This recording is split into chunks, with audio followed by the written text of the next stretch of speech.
Greetings, warrior. The most important moment of your day has already happened, and if you're like most people, you wasted it. Not because you're lazy, not because you lack discipline or drive or the desire to change, but because no one ever told you what that moment actually was, or what it was worth, or what you could do with it if you understood its power. That moment is the first 5 minutes after you open your eyes. Before your feet hit the floor, before the notifications flood in, before the obligations, the noise, the demands of everyone around you come rushing into the room. There is a window, small, quiet, and almost universally ignored, in which you are still entirely yourself, in which the world has not yet told you who to be, or what to feel, or where to direct your attention. The ancient Stoics knew about this window.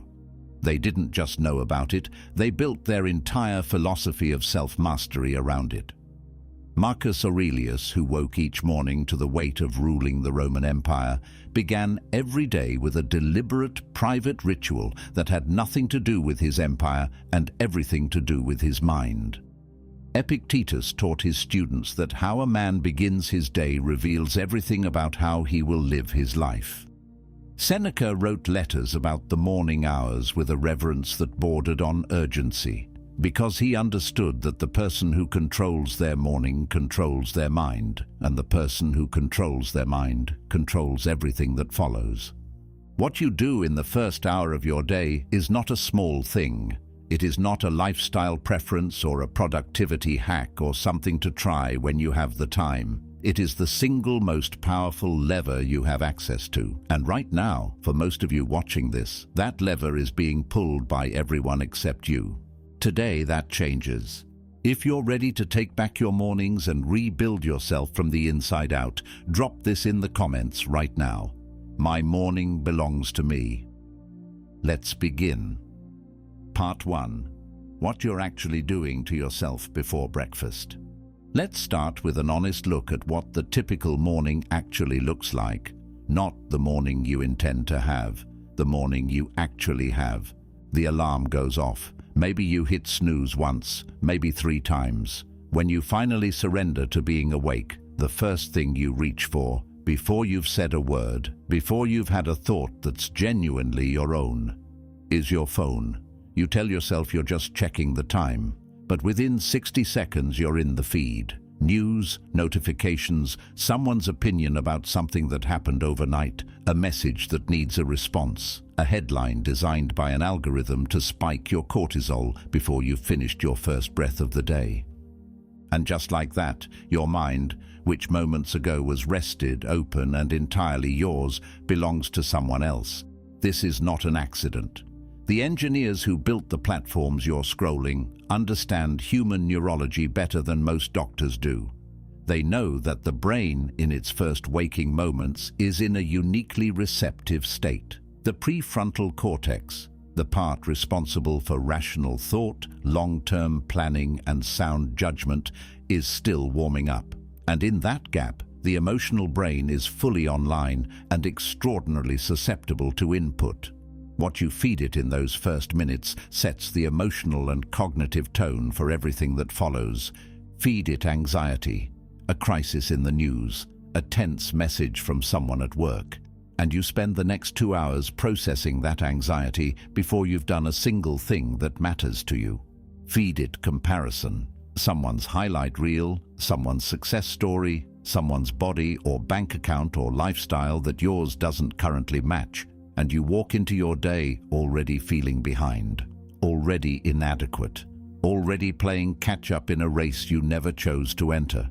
The Stoics had a precise word for this state. They called it being externally directed. It means your inner life is being determined by outer forces rather than by your own considered judgment. And they viewed it as one of the primary obstacles to a life of clarity, purpose, and genuine strength.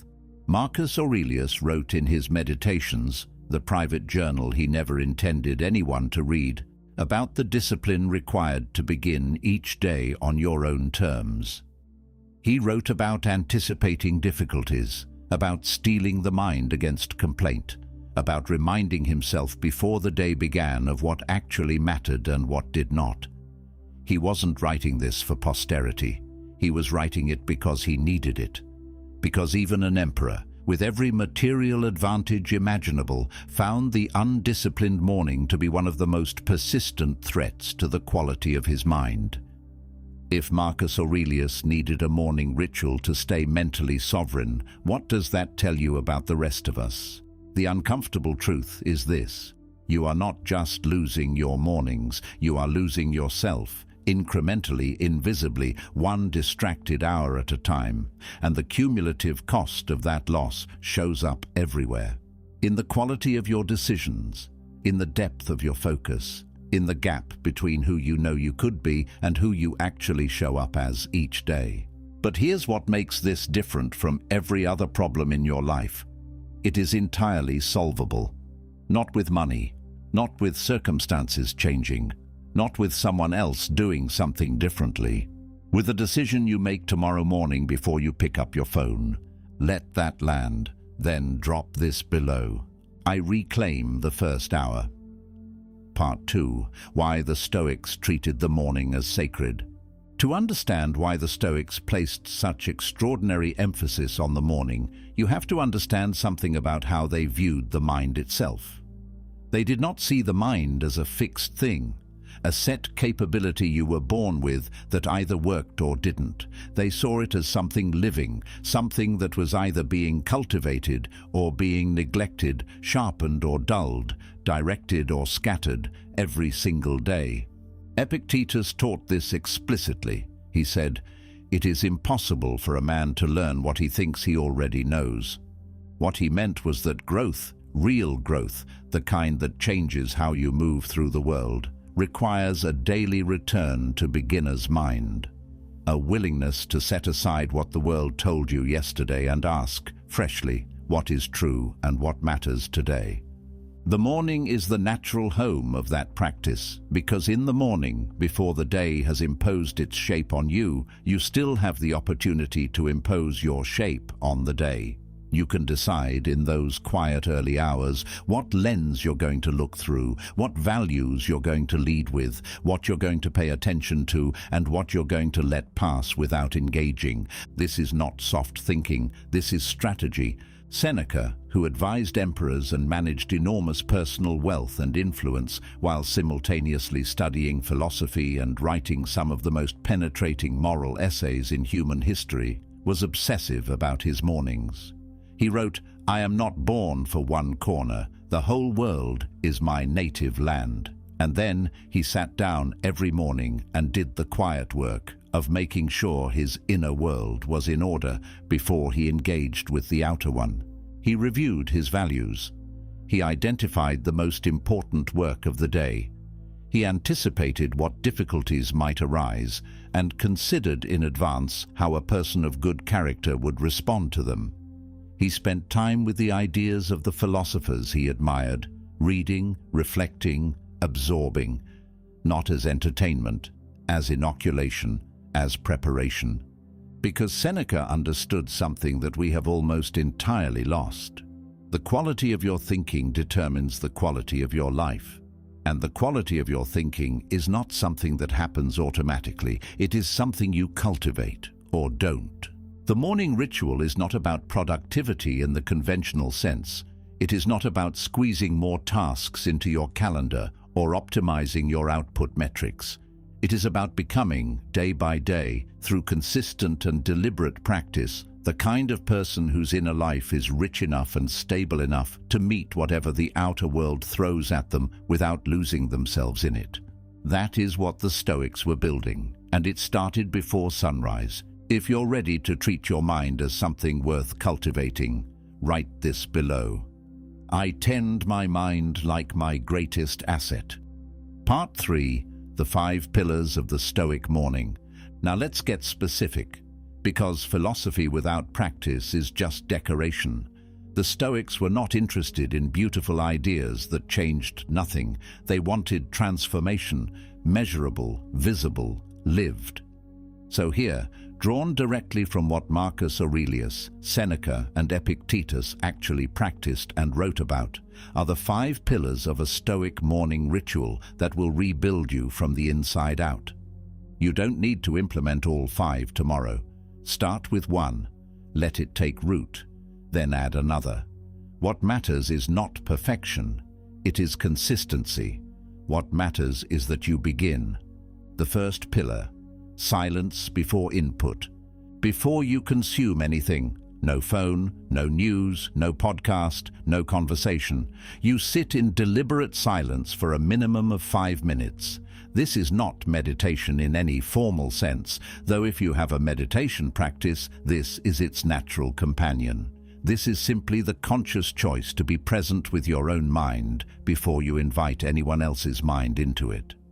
The Stoics called this collecting yourself. Marcus Aurelius wrote about beginning each day by withdrawing into his own thoughts before engaging with the demands of the empire. He understood that a mind that begins in stillness retains that stillness as a kind of anchor throughout the day, something to return to when the noise gets loud. In practical terms, this looks like sitting up in bed or moving to a chair by a window and simply being quiet. You will notice thoughts arising, things you're worried about, things you need to do, people you're thinking about. You don't fight them and you don't follow them. You simply notice them. And in that noticing, you practice the fundamental Stoic skill, the separation between stimulus and response, the awareness that you are not your thoughts, you are the one observing them. 5 minutes, that is all, but do it before anything else. The order matters more than the duration. The second pillar, the morning examination. Once you have collected yourself in silence, you ask yourself 3 questions. The Stoics were great believers in the power of the right question, not as a therapeutic exercise, but as a precision tool for directing the mind. The first question is, what is within my control today? Not in the abstract, specifically, what decisions, what actions, what responses, what effort am I actually responsible for today? This question does 2 things simultaneously. It reminds you of your agency, the things you genuinely can affect, and it releases you from the weight of everything you cannot. Most of the anxiety that lives in the average morning comes from conflating the 2. The morning examination separates them with surgical clarity. The second question is, who do I want to be today? Not what do I want to accomplish, who do I want to be? What qualities of character do I want to lead with? Patience, courage, focus, generosity. The Stoics believed that virtue, the active expression of your best character, was not something that happened automatically. It required daily intention. A person who never asks who they want to be has no anchor when difficulty arrives. The third question is, what is the most important thing? Not the most urgent thing, not the thing with the loudest deadline or the most insistent person attached to it. The most important thing. The one action or decision or creation that, if you did it and nothing else today, would mean the day was not wasted. Identifying it in the morning, before the day's chaos obscures it, is the difference between a life that accumulates and a life that scatters. The third pillar. Read something that challenges you. Not news, not social media, not your email. Something written by someone who thought deeply about what it means to live well. For the Stoics themselves, this meant the philosophers, Plato, Socrates, the earlier Stoics, the cynics whose discipline they admired. For you, it might mean the meditations of Marcus Aurelius, the letters of Seneca, the discourses of Epictetus, or it might mean any serious book on philosophy, psychology, history, or biography that forces your mind to grapple with ideas larger than your immediate concerns. Seneca wrote, "Read much, but not many books." He meant read with depth rather than breadth. Spend time with ideas that resist you. Return to passages that confuse or challenge or unsettle you, because those are the passages with something real to offer. The morning mind, still fresh and uncluttered, absorbs at a depth that the exhausted evening mind simply cannot match. 10 minutes of genuine reading in the morning is worth an hour of distracted reading at night. The fourth pillar: move your body with intention. The Stoics were not ascetics who neglected the physical. They were deeply practical, and they understood the inseparable relationship between body and mind. Seneca walked daily. Marcus Aurelius trained in physical disciplines throughout his life. Epictetus, despite a physical disability that limited him, was clear with his students that the body was a tool that needed maintenance. You do not need a gym. You do not need an hour. What you need is deliberate physical movement, a walk, a run, some bodyweight exercises, whatever suits your circumstances, done with the same intention you bring to the rest of your ritual, not as punishment, not as performance, as a form of respect for the instrument through which you experience and engage with everything. A body that has been moved is a mind that is awake. The chemistry is undeniable. The Stoics knew it intuitively. The science now confirms it. The fifth pillar: set your standard for the day. Before you leave your morning ritual and step into the world, you name, either silently or in writing, the single standard you are committing to for the day. Not a goal, a standard, a way of being. It might be, today I will respond rather than react. It might be, today I will do the difficult thing first. It might be, today I will speak only when I have something worth saying. Whatever it is, it should be specific enough that at the end of the day you will know with certainty whether you held it or abandoned it. This final pillar is what transforms the morning ritual from a collection of practices into a living commitment. You are not just preparing your mind, you are making a promise to yourself. And the daily practice of making and keeping that promise, however imperfectly, is how character is built. One morning at a time, one standard at a time, one choice at a time. Put this in the comments if you're committing to these 5 pillars. I build my character before the world wakes up. Part 4. The obstacles you will face and how the Stoics would answer them. Here is where I am going to be completely honest with you, because you deserve honesty more than you deserve motivation. There will be mornings when this practice feels impossible.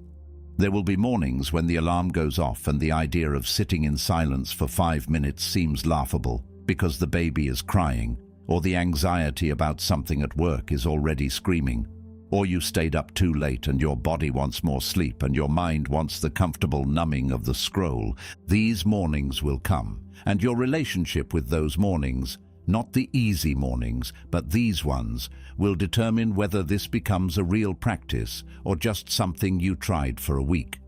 The Stoics anticipated resistance. Marcus Aurelius wrote in his Meditations about the internal argument that happens on cold mornings when every part of you wants to stay in bed.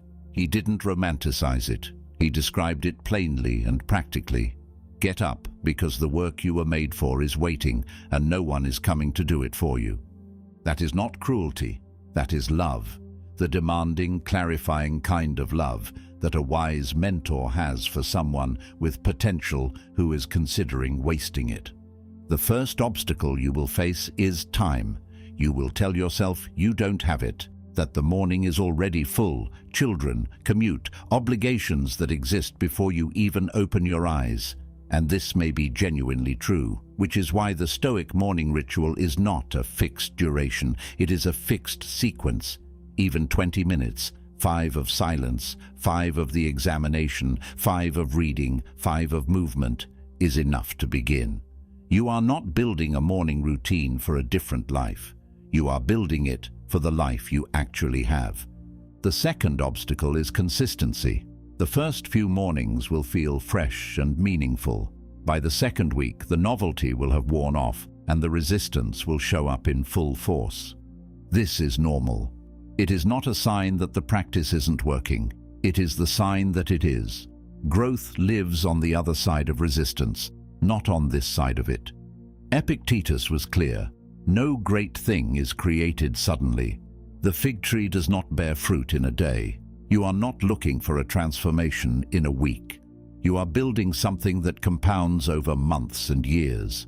The third obstacle is the feeling that you are doing it wrong, that your 5 minutes of silence is too scattered, your morning examination too rushed, your reading too shallow. Let go of that completely. The Stoics were not perfectionists. They were practitioners. A flawed morning ritual done consistently is worth infinitely more than a perfect morning ritual attempted once. Do not let the pursuit of the ideal become the enemy of the actual. What matters is that you show up, imperfectly, consistently, with the honest intention of becoming someone whose inner life is strong enough to meet the outer life with equanimity. If you're willing to show up even on the hard mornings, leave this below. I show up for myself first. Part 5. What changes when the ritual takes root? I want to tell you what actually happens, not in theory but in lived experience, when you practice a Stoic morning ritual consistently over time. Because the changes are real and they are not what most people expect. The first thing that changes is not your productivity, it is your relationship with yourself. When you begin each day with an hour that belongs entirely to your own development, your own thinking, your own values, your own intentions, you stop being a stranger to yourself. You begin to know with increasing clarity and confidence what you think and what you value and what you want. And that self-knowledge is not a small thing. It is the foundation on which every other form of strength is built. Marcus Aurelius, who practiced this his entire adult life, radiated a quality that his contemporaries described with a specific word: gravitas, weight, presence. The sense that there was an enormous amount happening beneath the surface of a man who never seemed ruffled, never seemed scattered, never seemed to need the room to tell him who he was. That quality was not genetic. It was not a gift of temperament. It was the accumulated result of thousands of mornings spent in deliberate self-cultivation. The second change is in your decision-making. When your mind begins the day anchored in your own values rather than in the anxiety of the feed, your decisions throughout the day carry a different quality. They are less reactive, less susceptible to pressure, less influenced by the last thing someone said to you. You begin to act from a place of considered judgment rather than conditioned reflex. And the cumulative effect of that shift, better decision after better decision, week after week, compounds in ways that are genuinely difficult to overstate. The third change is in your relationships. This one surprises people. They expect the inward focus of a Stoic morning to make them more self-contained, maybe even more distant. The opposite tends to happen. When you are genuinely present with yourself in the morning, you become genuinely present with others during the day. You are not half somewhere else, mentally processing the morning scroll while someone talks to you. You are there, fully, and that quality of presence, which is perhaps the rarest gift you can give another human being, transforms the texture of every significant relationship in your life. Seneca wrote to Lucilius, "Withdraw into yourself as much as you can. Associate with those who will make a better man of you. But first, do the inner work that makes you capable of that association. Be worth being around, not through performance, through cultivation." The fourth change is the quietest and in many ways the most profound. You stop waiting for permission. There is a particular kind of person, and you may recognize yourself in this description, who lives perpetually at the edge of becoming who they're meant to be, waiting for some external signal that it's safe to begin, waiting for the circumstances to be right, for the confidence to arrive, for someone to recognize their potential and invite them forward. The Stoic morning ritual quietly dismantles that waiting, because when you spend an hour each day investing in yourself, seriously, deliberately, without anyone watching, You send a message to your own subconscious that you believe you are worth investing in. And that belief, reinforced daily, changes everything about how you move through the world. You stop shrinking. You stop apologizing for taking up space. You stop performing for audiences who don't matter. You start becoming, quietly and without announcement, the person you always knew you were capable of being. Write this below if you feel that shift beginning. I am becoming who I was always meant to be. So here is where we land, warrior.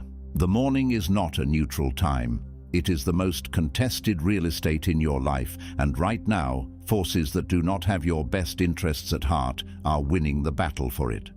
Every algorithm, every notification, every headline is engineered to claim those first precious minutes of your day before you've had a single thought of your own.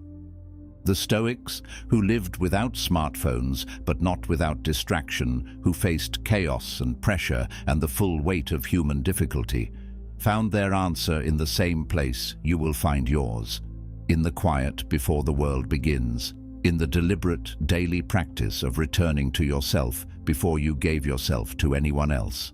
5 pillars: silence before input, the morning examination, reading that challenges you, movement with intention, a standard for the day, not a perfect ritual, a consistent one, not an hour you have to find somewhere in a crowded life, but 20 minutes you carve out because you have finally decided that you are worth 20 minutes of your own time. Your challenge for the next 7 days is simple. Tomorrow morning, before you pick up your phone, sit in silence for 5 minutes, just 5. Ask yourself the 3 questions. What is within my control? Who do I want to be? What is the most important thing? Then read 1 page of something that matters. Move your body for 10 minutes. Name 1 standard you'll hold for the day. Do that for 7 days straight. Not perfectly, consistently. And watch what happens to the person who shows up on day 8. The Stoics didn't build their inner lives by accident. They built them morning by morning, question by question, choice by choice. The materials are the same ones you have access to right now. The only thing that changes tomorrow is whether you use them. Start tomorrow, not next week, not when the schedule clears, tomorrow. If you're committing to that 7-day challenge, drop this in the comments. I forge myself at dawn. And if this video gave you something real to carry with you today, please subscribe to the channel and hit that notification bell. Every video on this channel is built for exactly where you are, and there is much more ahead. Until next time, warrior, your morning is waiting. Go claim it.